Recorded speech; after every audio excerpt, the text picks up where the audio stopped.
Periods. হ্যাঁ, আজকে আমার ভিডিওটা টোটালটাই পিরিয়ডসের উপর। হ্যাঁ জানি, এই ভিডিওটা নিয়ে হয়তো দেখে অনেকে অনেক কথা বলবে। আচ্ছা, তোমরাই একটা কথা বলো তো, পিরিয়ডস ছাড়া কি মাতৃত্ব সম্ভব? আচ্ছা, এই জিনিসটা যদি না হতো তাহলে কি তুমি, আমি বা আমাদের মতো সবাই কি পৃথিবীর আলো কেউ দেখতে পারতাম?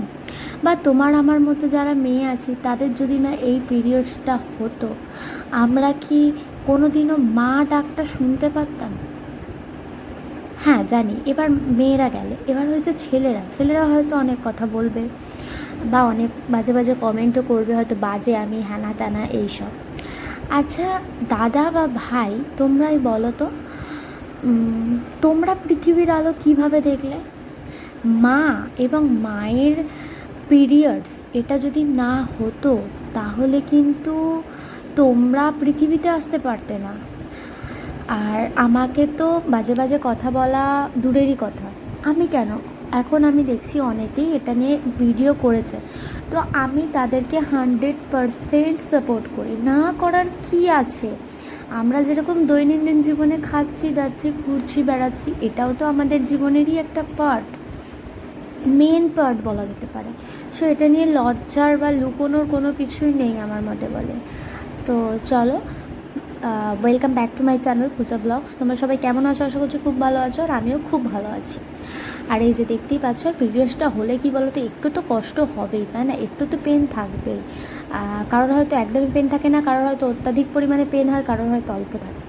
তো দেখতেই পাচ্ছ আমার মানে সকালবেলা একটু মুডটা খারাপ ছিলই, তারই মধ্যে আবার হাজব্যান্ড ডিউটি যাওয়ার সময় তখন দেখলো যে একটা জায়গায় কালী পুজো হচ্ছে, তো ওর কি ইচ্ছে হলো যে ও রাত্রে আমাদের মানে বাড়িতে এসে আমাদের নিয়ে যাবে কালী ঠাকুরটা দেখতে। তো সেই হিসেবে সেই জন্যই ফোন করেছিল। তো আমার সত্যি কথা বলতে গেলে খুব একটা যাওয়ার ইচ্ছে ছিল না। একে তো মায়ের মন্দিরে উঠতে পারবো না, একটু ধূপবাতি জ্বালতে পারবো না, তার ওপরে হচ্ছে আবার এই কষ্ট নিয়ে একটা কীরকম ব্যাপার না। তারপর সাজাগোজা বেশি যাবে না, মানে নিজের মধ্যে একটা ইরিটেটিং ফিল হয়, অন্য কিছু না যে সাজতে নেই বা সাজতে নেই এইসবের জন্য না। একটা গরমে, ভ্যাবসা গরমের মধ্যে এই জিনিসটা হলো, কষ্টটা তো থাকেই, বুঝতেই পারছো। তো তারই মধ্যে যাই হোক, রেডি হয়ে গেলাম, হালকার ওপর দিয়েই সাজলাম। আর তারই মধ্যে দেখো আমার একটা খুব সুন্দর, মানে আমার খুব পছন্দের জিনিস ছিঁড়ে গেছে, হার। আর তার জন্য মনটা একটু খারাপ হচ্ছিলো, ভাবলাম ঠিক করেই ফেলি, নিজে তো মিস্ত্রি খানিকটা, তো ঠিক করেই ফেলি বলে দাঁত ফাত দিয়ে কামড়ে কুমড়ে ঠিক করে ফেলেছিলাম। বাট পরে দেখলাম মনে হলো না, একটু হেভি লাগছে, তো দরকার নেই, চলো লাইট সেজেই বেরিয়ে পড়ি, কারণ ভীষণ গরম ছিল এই দিনটা। তারপর হচ্ছে কি, আমরা যাব হচ্ছে ফার্স্ট আন্দুল হচ্ছে খটির পোলে, এখান মানে পুজোটা। তারপর ওখান থেকে আমাদের বাড়ির কাছাকাছি আর একটা পুজো হবে, সেখানটা দেখে তারপর বাড়ি ফিরবো। আর এই যে দেখো, দেখতেই পাচ্ছ আমি চলে এসেছি অলরেডি। আর এখানে পাশারি, মানে এই আঙ্কেলটাকে দেখে না আমার খুব মানে হাসি লেগেছে, আঙ্কেলটা নিজেই পড়ে বসে আছে। তো যাই হোক, বিক্রি করার জন্যই হয়তো পড়েছে, টাকার অভাবেই। আর এখানে পাশারি অনেক দোকানপত্র বসেছিল, আর আমার মেয়ে কী কিনবে তো খুঁজেই পাচ্ছিল না। লাস্টে সব কিছু এটা কিনবো ওটা কিনবো করে করে করে লাস্টে একটা 20 টাকার খেলনা নিয়ে এসছে। আমরা যে কত হাসছি, মানে তোমাদের বলে বোঝাতে পারবো না। মানে লোকে কিছু ভারী জিনিস নেয়, ও আবার সব পছন্দ ছেড়ে দিয়ে 20 টাকার জিনিস নিয়েছে। তো যাই হোক, ভালো, ও অল্পতেই খুব খুশি হয়, আমি এটাতে মানে খুব খুশি। যাই হোক, আর আমি নিয়েছিলাম একটা লাইটটা আমার খুব পছন্দ হয়েছিল, ইভেন আমি রাজ দেখতে গিয়েও লাইটটা দেখেছিলাম, বাট ওখানেরগুলো অতটাও ভালো ছিল না, কিন্তু এখানে ওই মাথার মধ্যে ছত্রাক টাইপের, মানে মানে কী বলবো, বেশ ভালো লাগছিলো দেখতে, যার জন্য আমি আর লোভ সামলাতে পারলাম না, নিয়েই নিলাম। আর হচ্ছে কি, এখানে দুপাশেরই বেশ বললাম না যে অনেক মেলা বসেছে, তো বর ওটা দেখেই মানে যাওয়ার সময় জাস্ট শুনে গেছে যে এখানে পুজোটা হবে, বর শিওর ছিল না। আর ডিউটি থেকে আসার সময় দেখলো যে মেলা বসেছে, তো ও তখন শিওর হয়ে গেল যে হ্যাঁ এবার তাহলে আনা যেতেই পারে। আমাকে ফোন করে দিয়ে বলছে আমি না আসার সময় জাস্ট শুনলাম যে ওখানটায় পুজো হবে, আমি একেবারের জন্য ছিলাম না, সন্ধ্যাবেলা যখন এলাম তখন শিওর হলাম। আমি যে যাক, শিওর হয়েছো এটাতেই অনেক। আর এই যে দেখতেই পাচ্ছ, দূর থেকেই মাকে দেখলাম, কারণ মাকে স্পর্শ করার মতো সাহস বা অনুমতি বা কি বলবো, আমাদের সমাজ যত দূর এখনও পর্যন্ত এগিয়েছে সেই পারমিশনটা আমি এখনও পাইনি। যদি পাই তাহলে অবশ্যই আমি এরকম অবস্থাতেও মাকে মানে কি বলবো প্রণাম করতে যাব। তবে যেহেতু এটা এখনও অশুচি মানে অশুচি হিসেবেই পরিচিত আমাদের সমাজে, সেহেতু আমি একটু দূরেই থাকলাম আর মাকে দূর থেকেই প্রণাম করলাম। আর এই যে দেখো, এবার ও একটা খেলনা পছন্দ করেছে, ডুগডুগি বাজানো। এবার ডুগডুগি বাজানো এই খেলনাটা বলছে নাকি 60 টাকা দাম। আমি বলছি কাকু এটা এত ছোট একটা খেলনা 60 টাকা দাম, 50 টাকা নাও। বলছে না, 1 টাকাও কম করা যাবে না। বলে আমি নিয়ে পালিয়ে গেছি অন্য দোকানে। পাশেই একটা খেলনার দোকান বসেছে, তাকে জিজ্ঞেস করলাম কাকু এটা কত? বলছে 40 টাকা। মানে জাস্ট ভাবো, বলছে 1 টাকাও কম করা যাবে না 60 টাকা থেকে, অথচ উনি বললেন 40 টাকা। তাহলে নিশ্চয়ই উনিও কিছুটা লাভ রেখেছেন, রেখেই আমাকে বললেন। মানে একজন চায় কি একদিনেই কোটিপতি হয়ে যাব, আর একজন চায় কি না টুকটুক করে হই আর কি, এরকম ব্যাপার। তো আমার মেয়ে তো নিল না এখানে, আর অন্য জায়গায় এসে দেখালাম, ও তখন ওটা পছন্দ হলো না, ও একটা অন্য 20 টাকা দামের সেই প্লাস্টিকের থালা বাসন ঘটি ওইগুলো নিল। যাই হোক, কী আর বলবো। আর এখানে জানো তো ওই কারেন্টের ট্যাটু করাগুলো খুব বসেছিল, ইভেন এই মেহেন্দি টেহেন্দি এগুলো। আর অনেক লোকে করছিল, কি মানে রক্ত টক্ত বেরিয়ে এক এককার হয়ে যাচ্ছিলো। আমি তো দেখেই অবাক যে এখানে এরকমভাবে করার কি দরকার। করার যেখানে অত ইচ্ছে একটু টাকা খরচা করে ভালো জায়গা থেকে করব, মানে সেফলি করব আর কি, যাতে আমি সেফ থাকতে পারি। তো এখানে আমরা কিছু খেলাম না, কারণ আমার মেয়ের ইচ্ছে ছিল হচ্ছে চিকেন পকোড়া খাবে।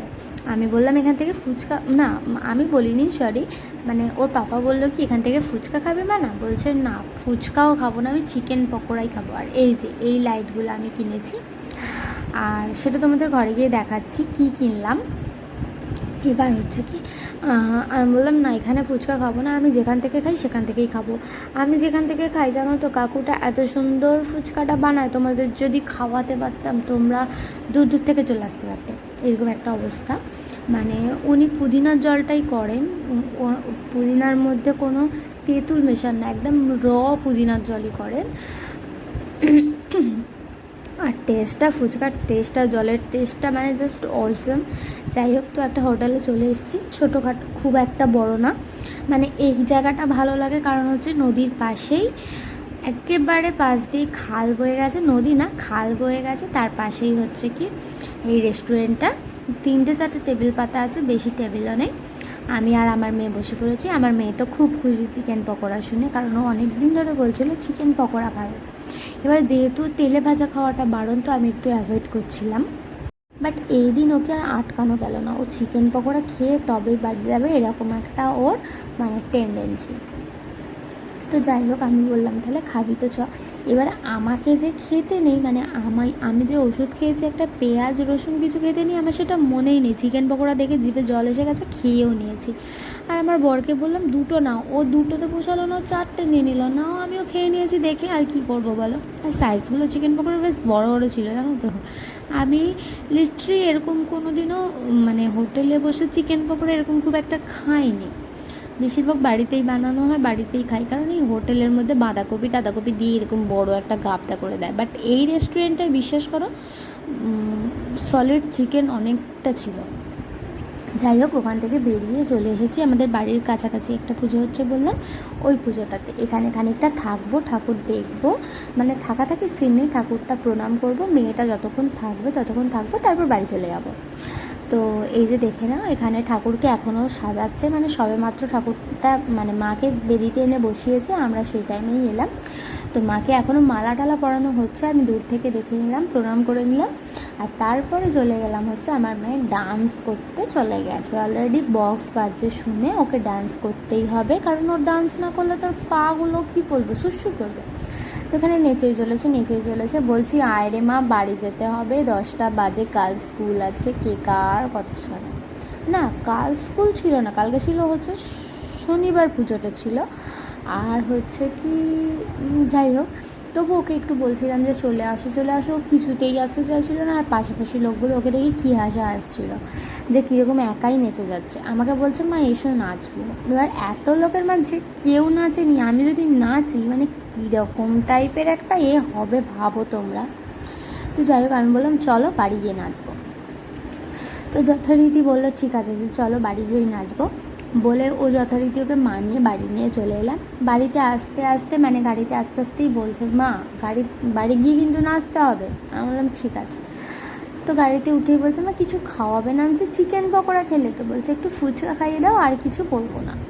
আমি বললাম ঠিক আছে চলো। ফুচকা খাওয়াতে গিয়ে আমি বলছি তাহলে 9:30 বেজে গেছে, অল্প করে খাও, এত রাত্রে একটা বাচ্চা ফুচকা খাওয়াটা তো উচিত না। তবু ওকে বললাম ঠিক আছে অল্প করে খাও। বলছে না 10 টাকার খাবো না, 20 টাকার খাবো। বলছি ঠিক আছে মা তুমি খাও, খেয়ে বাড়ি চলো। তো এসে দেখি এখানে এসে কিন্তু আর এই যে দেখো ঘরে চলে এসেছি, পাগলের মতো নাচানাচি স্টার্ট করে। বর তো কিছুতেই নাচবে না আর আমি আবার মেয়ে ছাড়বো না, যে একটু টেনে যাই একটু নাচালাম। তো নাচা টাচা সব পছন্দই করে না, ক্যামেরার সামনে আসাও পছন্দ করে না, অনেক হাতে পায়ে ধরে ধারে তবে ওকে একবার করে ক্যামেরার সামনে নিয়ে আসি, নাহলে তোমরা তো বলবো হয়তো আমার বরই নেই। যাই হোক টানা হেঁচড়া করে ওকে নিয়ে এলাম। আলটিমেট ও একটু খালি হাত পা তুলে দিয়ে বললো হয়ে গেছে বলে চলে গেল। তো যাই হোক ভিডিওটা কেমন লাগলো অবশ্যই জানিও। তো গাইস বাড়ি চলে এসেছি ঠাকুর দেখে, আর এই যে খেলনা নিয়ে বসে গেছে এসে। তো চলো ভিডিওটা এখন পর্যন্ত ভালো লাগলো অবশ্যই লাইক কমেন্ট শেয়ার আর আমার চ্যানেলটা একটা করে সাবস্ক্রাইব করে দেবে। টাটা, আর হাঁপিয়ে গেছি নিচে। আর দাঁড়াও কি কিনে নিয়ে এলাম দেখাচ্ছি। হোলি আরে হোলি,